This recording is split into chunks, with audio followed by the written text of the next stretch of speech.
Minho pode, 50 minutos de conversa com gente que interessa. Da gente para a gente. Minho pode, o podcast da região disponível nas tascas online do costume. Porque o Minho pode e nós também.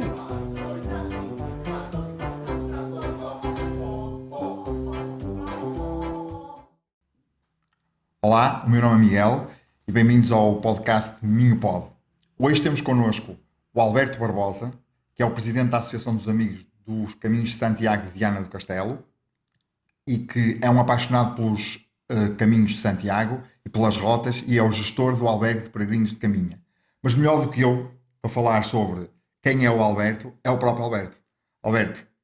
Muito bem, olá a todos. Primeiro quero agradecer ao Minho Pod por nos ter convidado para estarmos aqui presentes. Nós é que agradecemos. Quem é o Alberto? Pronto, o Alberto é, em primeiro lugar, um peregrino. Um peregrino que descobriu o caminho de Santiago quando tinha cerca de 19, 20 anos.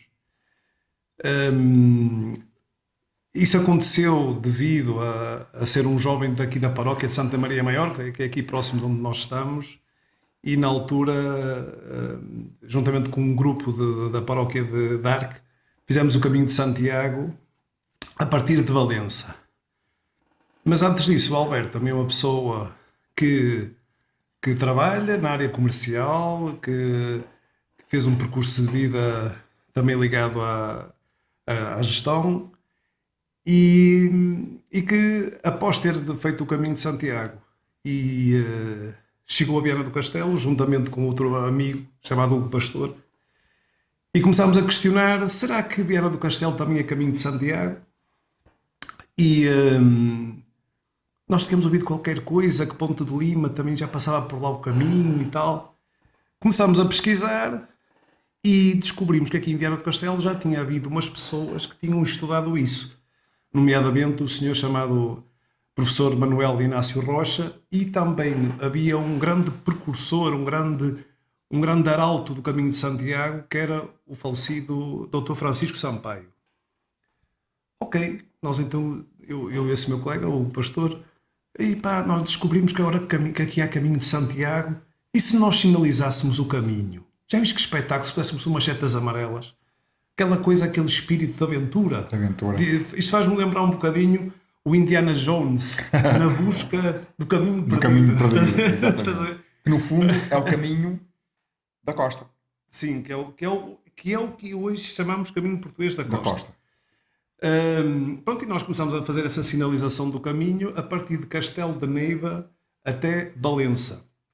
Isto nós éramos novos, mas nós fizemos orgulho-me muito do trabalho que foi feito, porque nós não chegámos ali e colocámos umas setas amarelas, não. Nós procuramos contatar estas pessoas que já tinham estudado o caminho e tentámos então sinalizar aquele que seria o percurso histórico associado ao caminho de Santiago. As pessoas podem perguntar, mas como é que vocês chegam a esse percurso?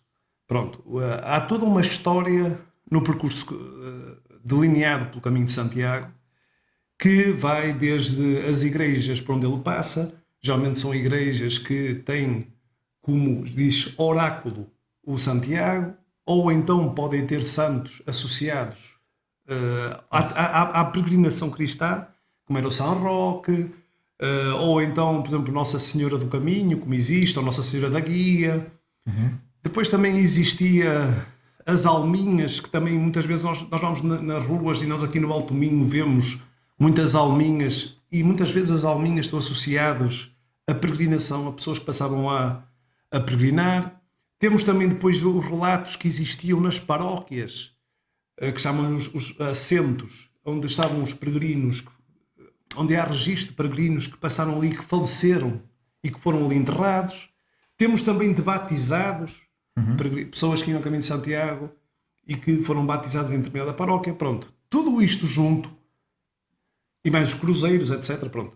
Tudo isto junto permitiu-nos então marcar, registar qual era o caminho de Santiago. Pronto, isto foi tudo muito interessante. Nós fizemos então o trabalho a partir de Castelo de Neiva até Valença, envolvendo também outros jovens. Houve sempre essa preocupação na altura, que nós éramos também jovens, de envolver outros jovens e na altura também ninguém nos ligava nenhuma. Nós estávamos a fazer aquilo e as pessoas, mas o que é que vocês estão a fazer? Estão a fazer grafites aqui na parede? Mas o que é isto? Mas, Vem alguém agora com umas setinhas amarelas. umas setas amarelas e tal. Nós tentávamos até na altura sensibilizar as autoridades e tal para o caminho de Santiago. Como eu disse, o Dr. Francisco Sampaio era uma pessoa que falava muito do caminho de Santiago, só que nós ainda não estávamos despertos, ou nós não sabíamos, aqui não havia um conhecimento do que era esta realidade. Até diziam assim, mas vocês querem levar as pessoas para a Espanha? Mas o que é isto? Vocês querem levar para as pessoas... Não se tratava nada disso. Claro. Nós éramos novos, mas conseguíamos perceber claramente na altura que... Só vou contar aqui um pormenorzinho. Eu quando fiz a primeira vez o Caminho de Santiago, estava com aquela expectativa, ei pá, vou conhecer outro país, vou conhecer outras pessoas. E quando eu cheguei à Galiza, a primeira sensação que eu tive foi, pá, estas pessoas são iguais a nós. Tipo, as pessoas nos campos, os rostos, as fisionomias, exatamente. a forma de ser, pá, nós afinal Era somos muito assim tão parecido com o diferentes. Minho. E a paisagem também é como a nossa. Pronto, isto é daquelas coisas de jovens. Exato. E realmente e percebi, bem, se tem aqui estas pessoas, se vêm pessoas de todo o mundo fazer isto, que já na altura vinham, se vêm pessoas de todo o mundo fazer isto, nós também o podemos fazer. Claro. Pronto. E depois com o tempo, com os anos, o caminho, depois de fazermos esse primeiro registro do caminho de Castelo de Neiva até Valença, depois também trabalhámos para trás. Trabalhámos depois desde também São Pedro de Rates até Castelo de Neiva. Até Castelo de Neiva. Pronto, e ficou marcado o caminho do Português da Costa. E como é que surgiu a associação? Pronto. Nós tínhamos um Que eu amigo... estou a ver aqui que é sócio fundador da associação. Nós tínhamos um amigo nosso comum que chamava-se Amaro Franco, não sei se... que ele era muito ligado ao associativismo. Pronto, nós tínhamos aquele desejo de fazer a marcação do caminho, de estudar e etc. Mas essa questão de fazer uma associação, nós nem sabíamos como é que se fazia uma coisa dessas. Exato. E então na altura esse tal Amaro disse, mas porquê é que vocês não fazem uma associação? Porquê é que vocês não fazem uma associação? Vamos fazer uma associação? Como é que se faz isso? E ele, pronto, foi ele que nos incentivou a fazer a associação e em 2004 nasce a Associação dos Amigos do Caminho de Santiago de Viana do Castelo, embora o trabalho de estudo, de reconhecimento do caminho tivesse sido iniciado antes. Muito bem. É curioso também porque o meu contacto com o caminho, eu ainda não fiz o Caminho de Santiago, está prometido para o próximo ano fazê-lo, e o meu contacto com o caminho não teve nada a ver com o caminho português. Eu nem sequer sabia que havia o caminho português. Eu li um livro chamado, toda a gente deve conhecer, que é o Diário do Mago, do Paulo Coelho, que relata o mago, a experiência dos 30 dias entre Lourdes e Santiago, portanto, do caminho francês. E era esse caminho que eu conhecia. E quando vim, eu depois comecei a saber que havia caminhos em Portugal, e quando vim para cá morar, porque eu sou minhoto de coração, não sou minhoto de nascimento, eu nasci nas bordas do Minho, nasci em Santo Tirso, portanto, ali na pontinha, É parecido. e quando vim para cá morar é que reconheci tantos peregrinos todos os dias, a ver toda a gente andar com a concha e não sei o quê, e por aí fora, e comecei, mas afinal há um caminho português da costa, e é que comecei a procurá-lo. E nesse sentido também queria falar aqui um bocadinho sobre esta nova vaga de peregrinos. Temos visto peregrinos, pessoas, eu tenho visto, a Rua do Poço está no caminho, não é? E portanto nós todos os dias vemos aqui peregrinos de todas as nacionalidades, é verdade, mas principalmente vemos muitas mulheres sozinhas. Aliás, quando eu fui à associação para falar com o Alberto, vi muitas mulheres a entrar na associação, muitos idosos a fazer, pessoas já com alguma idade a fazer o caminho, e também muita gente nova que provavelmente não tem o mesmo... Eu nunca falei com eles, mas tenho esta ideia de que não têm o mesmo entusiasmo espiritual que nós vemos noutras pessoas. O que é o caminho hoje? É assim, o caminho hoje. Esta pergunta merece um bocado de reflexão, porque estamos a falar aqui de uma realidade que atrai gente de todo o mundo, e é mesmo gente de todo o mundo. Para terem uma ideia, nós tivemos um posto de informação ao peregrino há uns anos atrás, ali antes da Ponte Eiffel, e registámos nessa altura 55 nacionalidades, que é uma coisa incrível.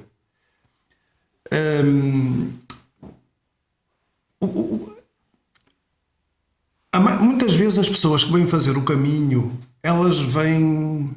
Há muitos jovens que vêm com uma perspectiva de aventura, é um fato. Mas há aqui uma palavra que necessariamente marca o caminho, que é espiritualidade. Que não necessariamente a espiritualidade católica. Ora, nem mais. O que eu quero dizer com isto é o seguinte. Se nós falarmos com as pessoas, e sobretudo mulheres, se nós perguntarmos às mulheres, olha, por que vieram fazer o caminho de Santiago e vieram fazer o caminho português da costa? Há algumas palavras que nós identificamos em todas, que é mar, e associam o mar a uma força transformadora. E também há uma coisa que é engraçada, isto é mesmo muito curioso, e também há muita palavra mudança, ou estão num período de mudança na vida, ou querem mudar algo.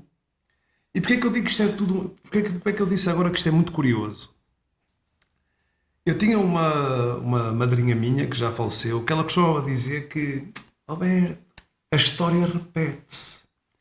E nós, no fundo, estamos a ver a história repetir-se.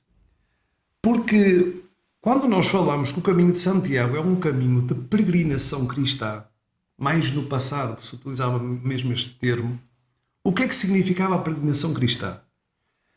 Não significava mais do que alguém que saía de um ponto em direção a um lugar que chamaria sagrado, e que nesse processo da sua casa até aquele ponto, a pessoa procurava, se nós formos ao sentido da peregrinação cristã, o perdão dos seus pecados e ser uma pessoa diferente a partir dali.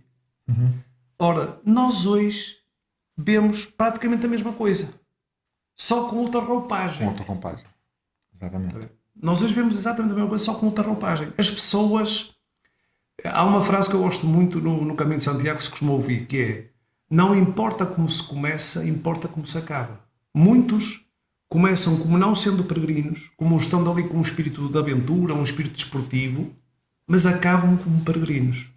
Porque o caminho depois tem esse trabalho em si de conseguir trazer algo às pessoas que as transforma e que as marca.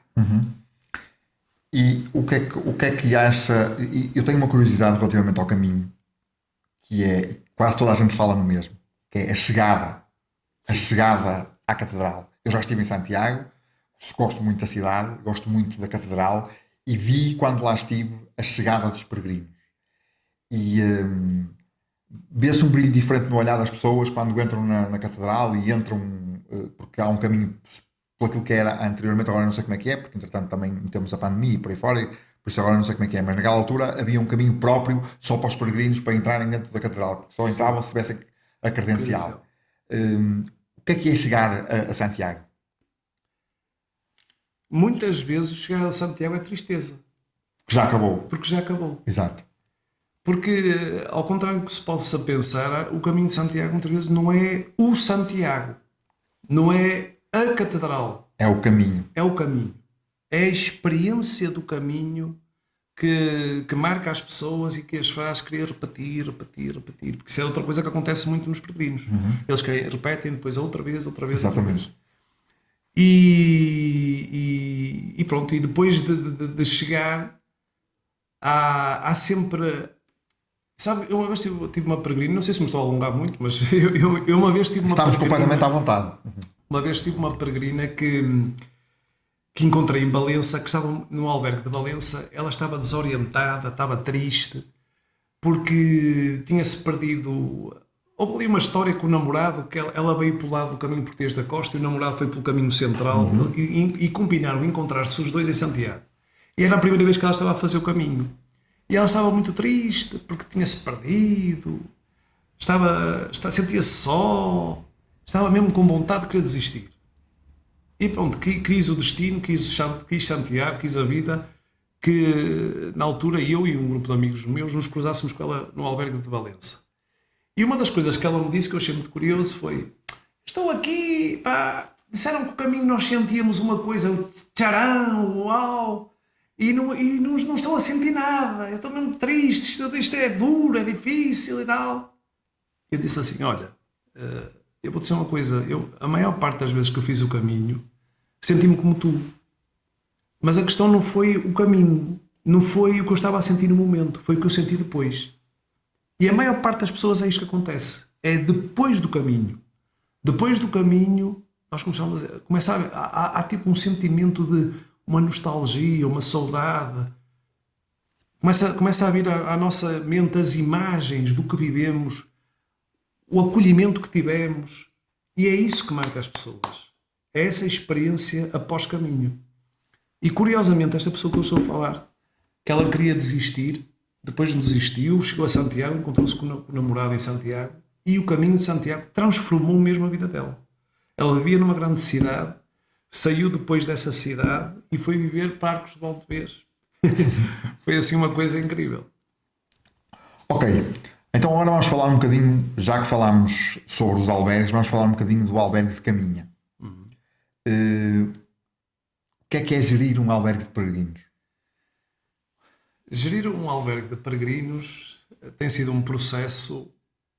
Olha, primeiro, é assim, é algo que é muito trabalhoso, mas ao mesmo tempo é fantástico porque, olha, ainda ontem comentava com uma hospitaleira que nós temos lá. A hospitaleira é o voluntário que está. O voluntário que lá está. Porque, vamos explicar aqui primeiro talvez o funcionamento do albergue para percebermos. Nós temos o albergue de Caminha, que funciona, está aberto aos peregrinos que podem contribuir para o albergue e aqueles que não podem. Se alguém chegar lá e disser que não pode pagar, tudo bem, fica na mesma e tem acesso a tudo na mesma. E depois também temos dentro do albergue pessoas que colaboram com o albergue, que são os voluntários, a quem nós chamamos os hospitaleiros. Inclusive, eu não sei se sabem que a palavra hospital vem destes albergues. Exatamente. Que existiam no passado. Pronto.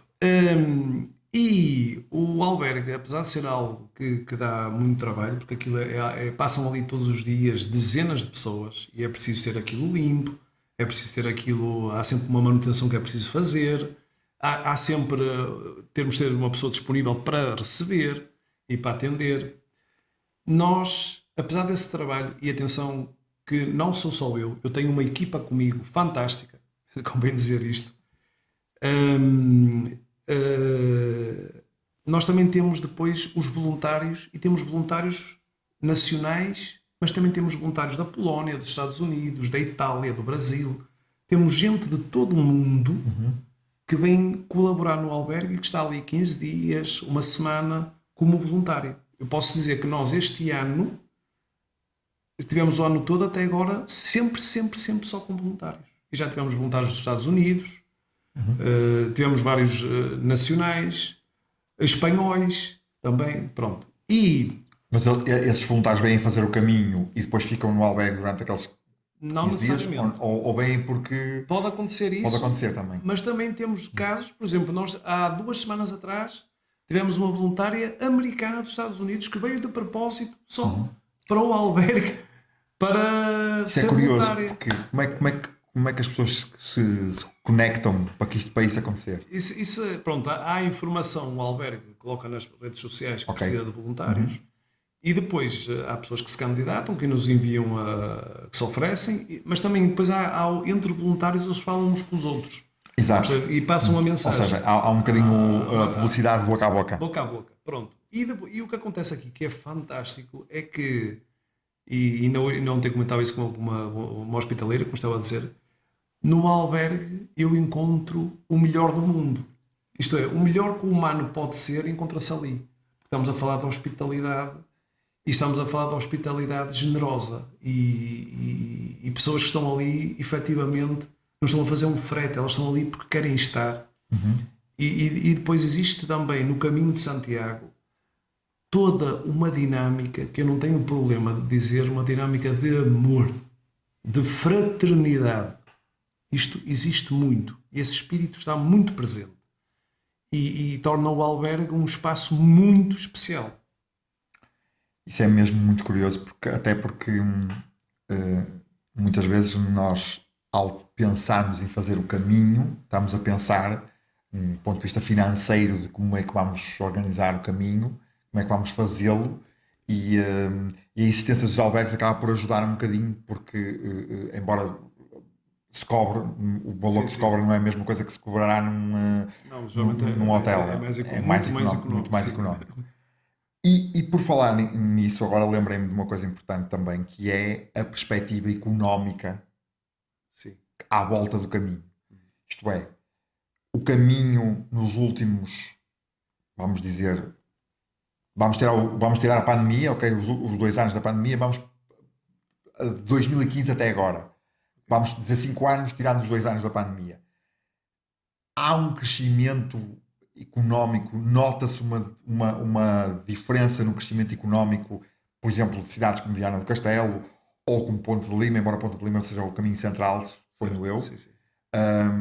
Mas Esposende, por exemplo, também está no caminho da costa.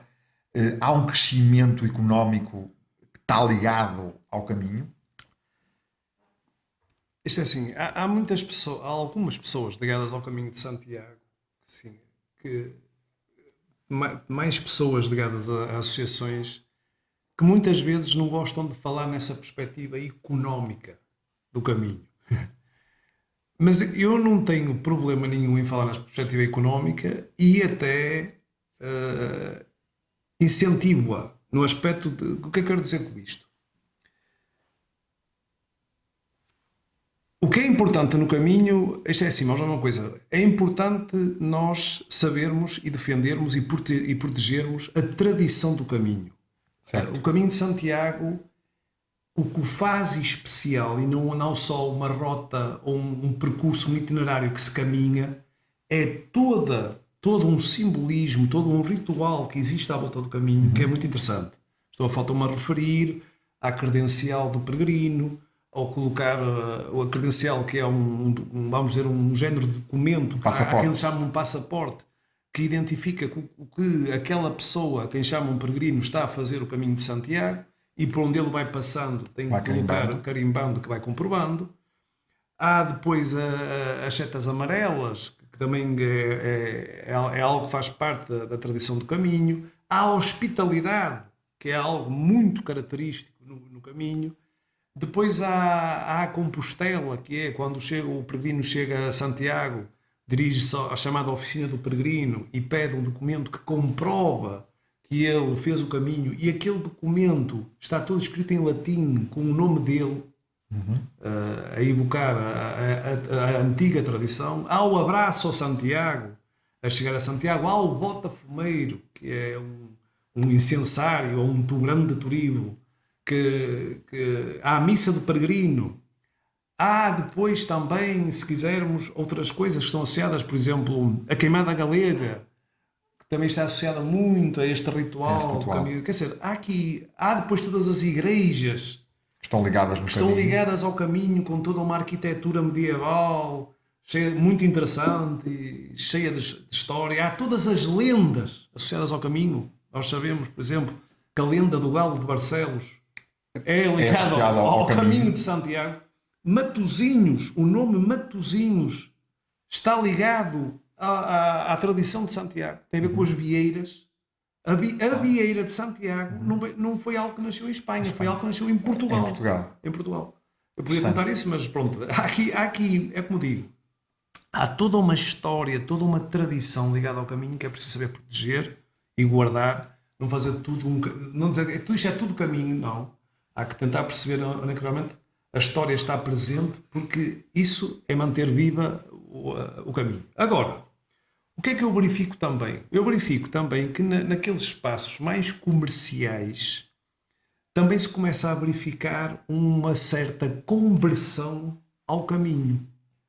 Há muitos alojamentos ao longo do caminho de Santiago que começaram como alojamentos normais, mas que depois entraram dentro do espírito. Perceberam que havia ali uma oportunidade económica, mas entraram dentro do espírito. Entraram dentro do espírito. E têm um acolhimento muito especial, e procuram também muito defender o caminho e a sua tradição, e acabam por se virar quase totalmente para o caminho de Santiago. E isto é muito interessante. Agora, também uma coisa que eu não sei se as entidades públicas estão realmente atentas é perceberem quanto vale o caminho para uma região, ou é que isto até envolve mais do que uma região. Mais que uma região. Quanto vale o caminho? Reparem uma coisa, é que o caminho, na minha perspectiva, é algo que realmente merece investimento público. Porquê? Porque é algo que nos dá hoje e nos vai dar amanhã. O que eu quero dizer com isto é o seguinte. Como eu disse há bocadinho, nós temos no caminho de Santiago, nós registamos uma altura 55 nacionalidades. Estas 55 nacionalidades estão a contribuir hoje para a nossa economia.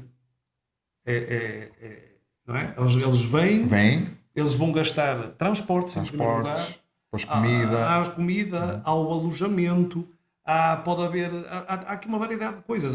Pode haver roupa até, pode haver lavandarias, outros serviços que podem ser massagens. Pronto. E o peregrino, atenção, nós temos o peregrino que fica em albergue, mas temos muitos peregrinos que ficam em hotéis de 5 estrelas. Temos mesmo muitos. Eles vão com a mochila e ficam no hotel de 5 estrelas. Pronto. E nada contra. E não são menos peregrinos que os outros por causa disso. Exatamente. Pronto. Mas o que eu quero dizer, ok, então o caminho dá-nos hoje. Hoje é uma realidade económica. Muito bem. E vai-nos dar amanhã. Porquê? Eu pergunto, se não fosse o caminho de Santiago, quando e como estas 55 nacionalidades passariam por aqui.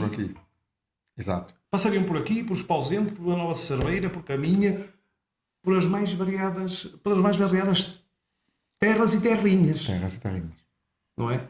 Por isso, é que isto deve ser realmente... E eu não sei até que ponto tem havido esta atenção por parte das entidades públicas para o caminho. Será que o caminho está bem sinalizado com a sinalética oficial?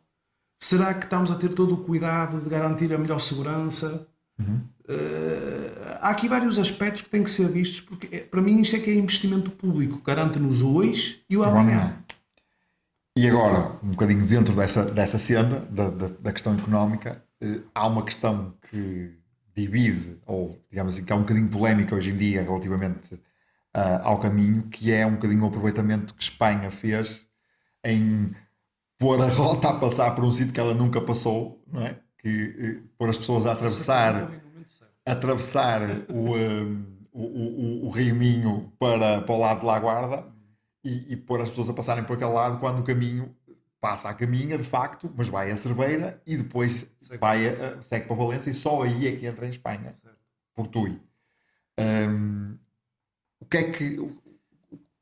Pronto, essa pergunta veio no momento certo, sabe? Porque está no encadeamento da minha resposta anterior. Se calhar, devido a essa falta de atenção das autoridades, quando deviam de estar atentas, os nossos hermanos, ao perceber o fluxo de pessoas que estavam a passar ali em caminha, olharam e diziam, nós temos aqui uma parte de um território nosso que ainda não está promovido. Não está explorado. E passa ali tanta gente. Reparem uma coisa. No primeiro ponto onde o território português é paralelo com o território espanhol, foi logo ali, venham para cá. Então não sei se estão a perceber o que eu quero dizer. No primeiro ponto onde Portugal e Espanha são paralelos, eles venham para cá. E na altura, como eu disse, as nossas autoridades não estavam atentas. Não estavam atentas e permitiram e entraram até, de certa forma, no jogo, digamos assim. E permitiram que o caminho fosse desviado para aquele lado. dizem mas não tem algum fundamento histórico o caminho por ali? A questão é que os caminhos de Santiago, os que nós conhecemos hoje, as rotas que conhecemos hoje, as que a limitação, o percurso é definido pela rota por onde passaria mais gente, por onde passavam a maioria. A maioria. Pronto. E então, onde passava a maioria, sabemos claramente, e não só nós, Espanha também, sabe que era Vila Nova de Cerveira e Valença. Valência e depois entrar Continuava. em Tui. Pronto. Só que na altura nós não estávamos atentos e agora foi preciso. Repara uma coisa. Nós começámos o estudo e a sinalização do caminho em 2004, quando criámos a associação. Só há cerca de 2 anos atrás é que o caminho português da costa foi certificado. Repare, olha o tempo que passou, foi preciso passar 20 anos quase. 20 anos para dizer, ei pá, vamos certificar aqui o caminho e agora sim, agora está definido. É o que eu digo. Sabe, isto de certa forma, eu gosto muito de ser português, gosto muito de ser minhoto, mas isto de certa forma reflete um pouco de várias coisas que acontecem no nosso país. Nós muitas vezes somos considerados não produtivos porque andamos sempre a correr atrás do prejuízo. Não temos uma capacidade de planear e de ver as coisas A longo prazo. E de aproveitar também um bocadinho as oportunidades Obviamente. que elas existem. E eu agora queria passar um bocadinho para o mais importante disto tudo, que é o caminho em si. Sim.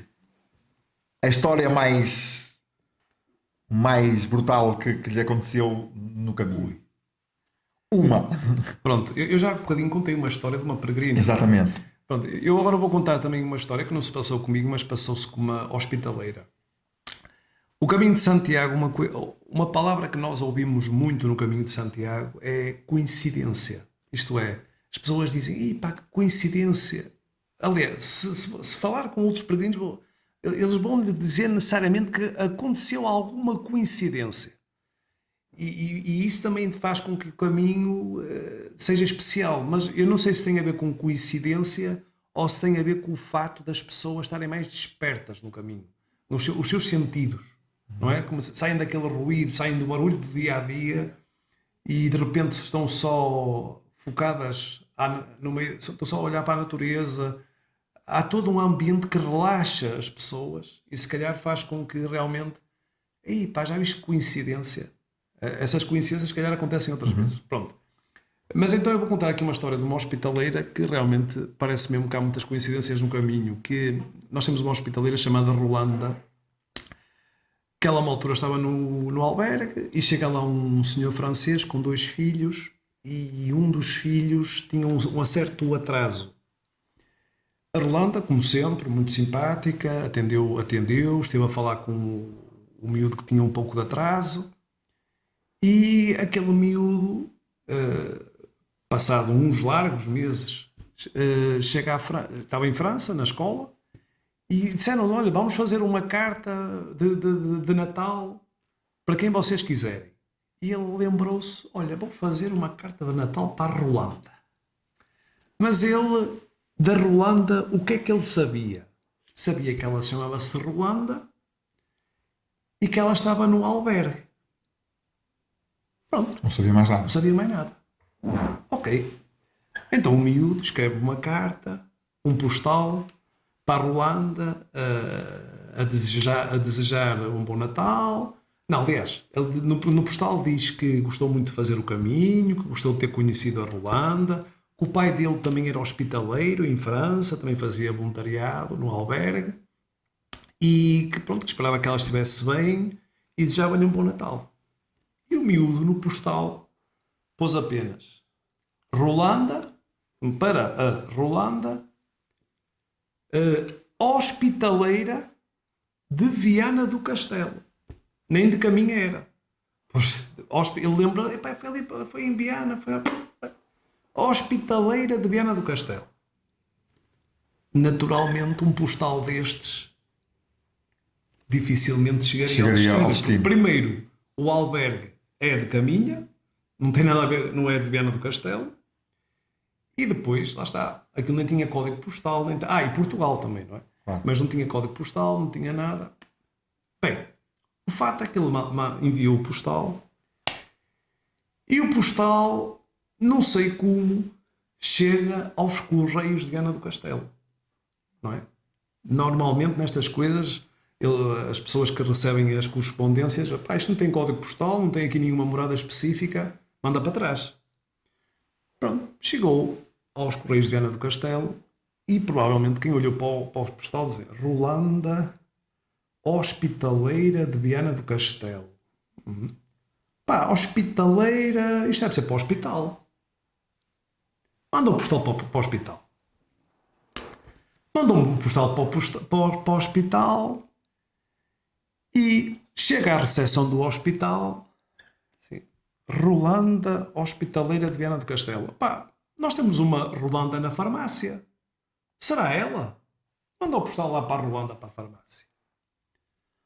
Um dia a Rolanda, que é hospitaleira no albergue de Caminha, mas que trabalha no hospital de Viana do Castelo, na farmácia, chega ao seu trabalho. Ó Rolanda, tens aqui um postal para ti. Um postal para mim aqui? Sim, mas como é que tem aqui um postal para mim? Ela vai ver.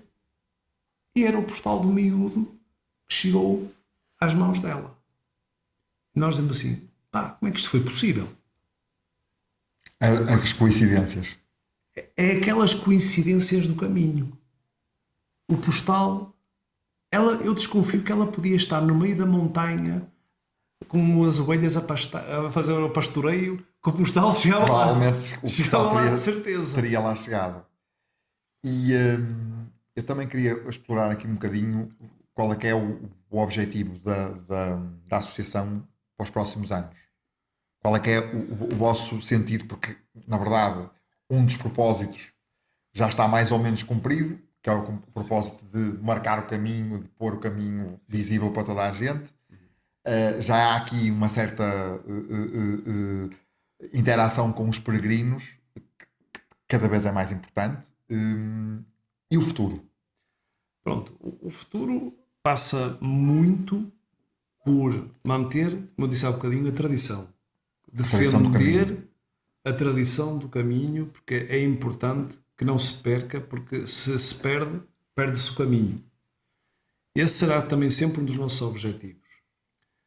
Pronto, manter a hospitalidade que temos no albergue de Caminha, que nos dá muito gosto, e agora a associação está empenhada também em outro caminho que existe muito próximo daqui, que é o caminho da Senhora do Norte, que é um caminho de Santiago, mas que se chama Caminho da Senhora do Norte porque passa junto a uma capela, que era a capela da Senhora do Norte, que agora atualmente até está em ruínas.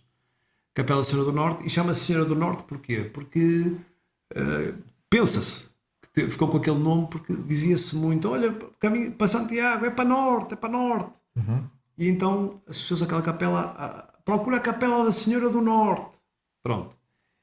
E este percurso, que já foi estudado em 1988 pelo tal professor Manuel Inácio Rocha, é um percurso muito, muito, muito bonito mesmo, porque passa ali, passa por Gerás do Lima, pode passar por Carboeiro ou por Dorrães.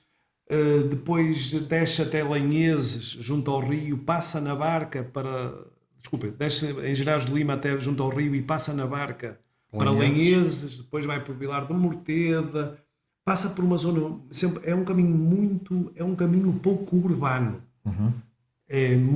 está em estado muito puro, digamos muito puro assim. E quando nós estivemos aqui a fazer este reconhecimento deste caminho, verificamos a quantidade de alminhas, de capelinhas, de indicadores de estar associado a um caminho de peregrinação. Há mesmo muitos. E depois, a juntar a isto, temos também um património natural que é brutal. Passamos na casca do Pareiro, passamos há muita água sempre presente. E este caminho vai ter a Vila Nova de Cerveira, chega à Vila Nova de Cerveira, pode ir para Valença Exatamente. ou pode passar para o outro lado, Para o outro lado. e seguir por ali. Seguir por ali. Até se encontrar depois em Redondela o caminho. Ou seja, português. aquilo que me quer parecer é que, na verdade, o caminho é sempre uma descoberta. Há sempre mais Sim. descobertas a serem feitas. Até porque o caminho... eu, por exemplo, só conhecia o caminho francês, como disse há um bocadinho, depois descobri o caminho português, depois de ir para cá conheci o caminho da costa, que também não conhecia, mas cada vez mais se vai descobrindo novos sítios, novas etapas Sim. do caminho, O alto ou caminho- novos pontos de É assim, passagem. nós, Exatamente. devido à nossa proximidade com a Galiza, o Alto Minho, eu arrisco a dizer, sem estar a errar, que o Alto Minho, todo o Alto Minho é caminho de É Santiago. caminho de Santiago. Porque há em todo lado vestígios de caminho de Santiago. Pronto, e o Alto Minho tem que estar atento a isso e saber também promover. Porque o caminho de Santiago também tem uma particularidade, é que o caminho de Santiago desenvolve as pequenas terriolas, as pequenas pequenas aldeias. aldeias, por causa do alojamento, por causa do café que faz umas sandas de presunto e que começa a passar ali pessoas que antes não passavam. E isto também é muito interessante. Muito interessante É muito interessante. para O toda a gente. desenvolvimento local. Para o desenvolvimento local. Exato. Eu gostava também de fazer aqui um pequeno à parte relativamente ao caminho em si, em fazer o caminho, já que tu estás. Já fizeste o caminho quantas vezes? Pelo menos 10 fiz. Eu 10. não tenho Não- contabilizado, exato, mas exato. pelo menos 10 vezes fiz. O caminho é uma curiosidade minha também, no fundo. O caminho faz-se sozinho ou acompanhado? Estou a falar no caminho, ou seja, no caminhar, no ato em si de caminhar. Costuma-se dizer que nunca se está só no caminho. Certo. Pronto. E a partir daqui, sendo sozinho ou acompanhado, Vai acabar sempre por ser acompanhado. Ora, nem mais vai acabar sempre Exato. por ser acompanhado. E aquilo também que eu noto é que, e eu já vi isto acontecer aqui em Viana do Castelo, nós estamos mais atentos porque também estamos numa rua que por ter as paredes um bocadinho altas, estando aqui dentro e abrindo a janela, nós conseguimos ouvir tudo o que se passa lá fora e vamos ouvindo as pessoas a falarem e pessoas que se encontram aqui e que não têm nada a ver umas com as outras e que depois vão juntas, então amanhã vou continuar o caminho para lá, vamos nos encontrar. E então também há essa partilha, isso nota-se. É muito, há muito essa partilha. Nós depois sentimos. Uma coisa que o caminho também tem interessante é que no caminho somos todos iguais. Todos somos peregrinos. Ali, até na forma de vestir e tudo, somos todos iguais. Exato. Parece que se atraem uns aos outros Ora, nem também. mais. E depois, uma coisa que acontece quando se chega a Santiago, as pessoas ficam felizes umas pelas outras, encontram-se e ficam felizes. Já te chegaste também, cheguei, dão abraços, etc. Claro. Pronto. Porque há esse sentimento de uma identidade comum Uma identidade comum. ao longo do caminho. Muito bem. Eu agora gostava de introduzir o objeto que o Alberto trouxe, que é e gostava que explicasses o Santiago. E se isto, qual é que é porque isto até parece um dos nossos gigantones feito em É isso mesmo. feito em Santiago. É isso mesmo. Este Santiago é feito por Queres que puxes mais um elemento- bocadinho à frente? Exatamente. Só para. Tá bom. Eu trouxe este Santiago porquê? Porque este Santiago representa a associação. O que é que eu quero dizer com isto? Nós temos o nosso logotipo da associação, não é isso? Mas representa em que aspecto? Ele foi criado por uma pessoa que é um peregrino e que faz parte da direção, que chama-se Francisco Cruz, e que também é um artesão. E ele costuma mesmo fazer com cabeçudos. Exato. Ele costuma mesmo fazer. Uma parte, só uma pequena parte, que o Minho pode, as nossas figuras são dois cabeçudos. Pronto, Que é isso representam mesmo. a mim e a Ivone, que é a nossa co-anfitriã. Pronto, e nesse aspecto representa o Minho, porque é feito por alguém que fabrica os cabeçudos e que também é peregrino. E esta imagem bonita, bela que está aqui, o que tem aqui por trás é uma garrafa. Isto é uma garrafa de Coca-Cola, que está aqui, ou de Coca-Cola ou de cerveja, não sei muito bem, e que a partir daí deu um molde para criar este Santiago Peregrino. E isto, de certa forma, também representa a associação no seu espírito. Nós não tínhamos milhões de euros, nem precisávamos, nem queríamos sequer. Quando começámos este projeto com uma vontade enorme, com um estudo, com uma lata de tinta e com um pincel, e fizemos este trabalho que hoje resultou no Caminho Português da Costa. Pronto, e isto mostra muito de que às vezes não é preciso muito para se fazer grandes coisas. Ou coisas interessantes, pronto, vamos assim. Coisas interessantes. E é o que acontece com este Santiago que está aqui, que a partir de uma garrafa, de uma lata de tinta e de outros materiais que se foi buscando, construiu-se esta imagem. Muito bem. Pronto. Isto acho interessante que se pegue na nossa tradição dos gigantones e que se faça estas coisas. A associação é aqui na Sé, Junto à Sé, Casa João Velho. na Casa João Velho. Casa João Velho. Que foi uma pessoa que no passado contribuiu para o que hoje chamam o Centro Interpretativo do Caminho Português da Costa, que era um hospital de peregrinos. E vamos aproveitar aqui também este bocadinho para chamar a atenção da necessidade que há sempre, digo eu, de ter voluntários para a associação. E eu gostava também um bocadinho de perceber como é que é gerir voluntários, como é que é esta área dos voluntários. Até porque nós sabemos que nesta altura temos mais, a partir da primavera e até ao final do verão, temos muito mais peregrinos do que temos no resto do ano. Portanto, também há uma necessidade de haver mais voluntários. É assim, na associação todos nós somos voluntários, eu sou voluntário e todos os elementos da direção. E nós não temos assim uma necessidade brutal de voluntários, mas nós precisamos é de gente comprometida. Não é questão da quantidade, mas da qualidade. E a associação tem tido a sorte, efetivamente, de ter essa qualidade. Como eu disse há pouco, nós temos voluntários de todo o mundo, de pessoas que vêm de todo lado, que se comprometem, que vêm dos Estados Unidos, da Polónia, da Itália, e que dizem, naquela data eu vou, e estão cá. E inclusive, eu posso dar aqui um exemplo muito rápido. Temos uma voluntária argentina que se ofereceu para ser voluntária no albergue. Ela estava aqui em Viana do Castelo à procura de trabalho também. Na altura, depois ela arranjou o trabalho. Ela não podia ir na data que tinha marcado, mas mandou o namorado.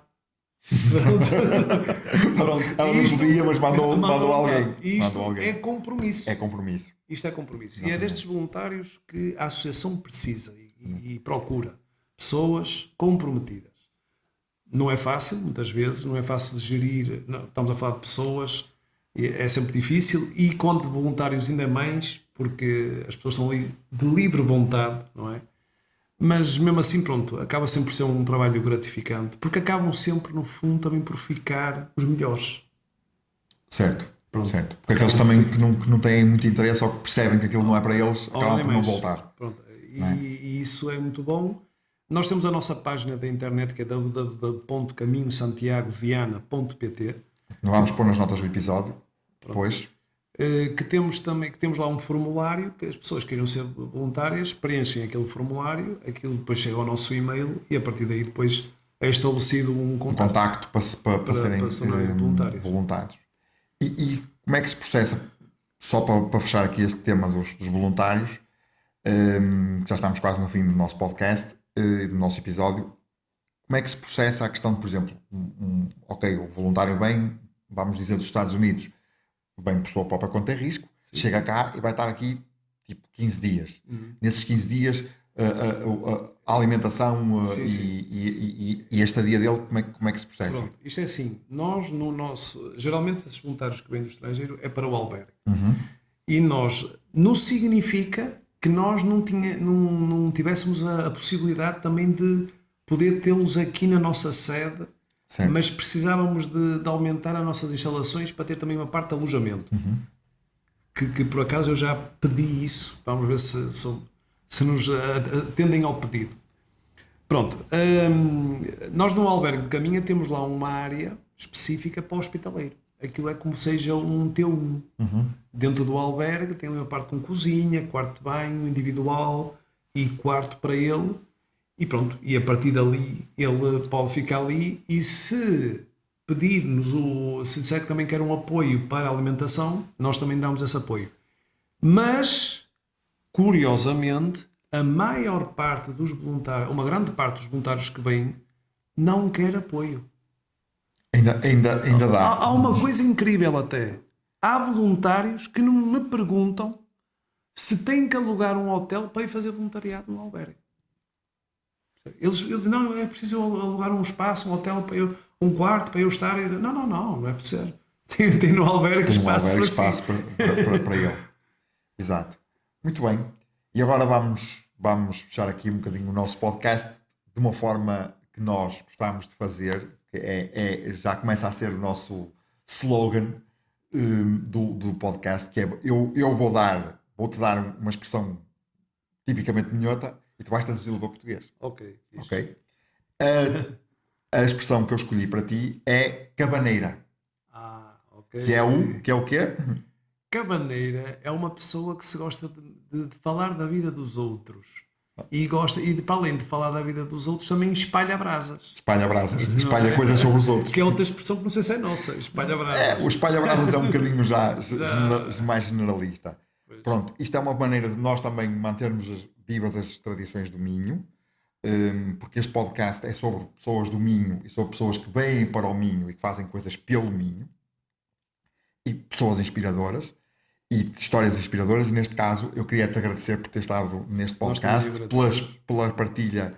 Eu já fiquei a saber muito mais sobre o caminho e portanto agora o bicho que já era deste tamanho agora aumentou para o triplo ou para o quádruplo para fazer o caminho, e portanto vamos fechar este podcast, sendo que o nosso próximo episódio vai ser para o dia 14 de agosto, e será com quem? Com o Luís Pinheiro, que é dos Sons do Minho. Obrigado e até ao próximo episódio. Obrigado. Tchau, Laura. Tchau.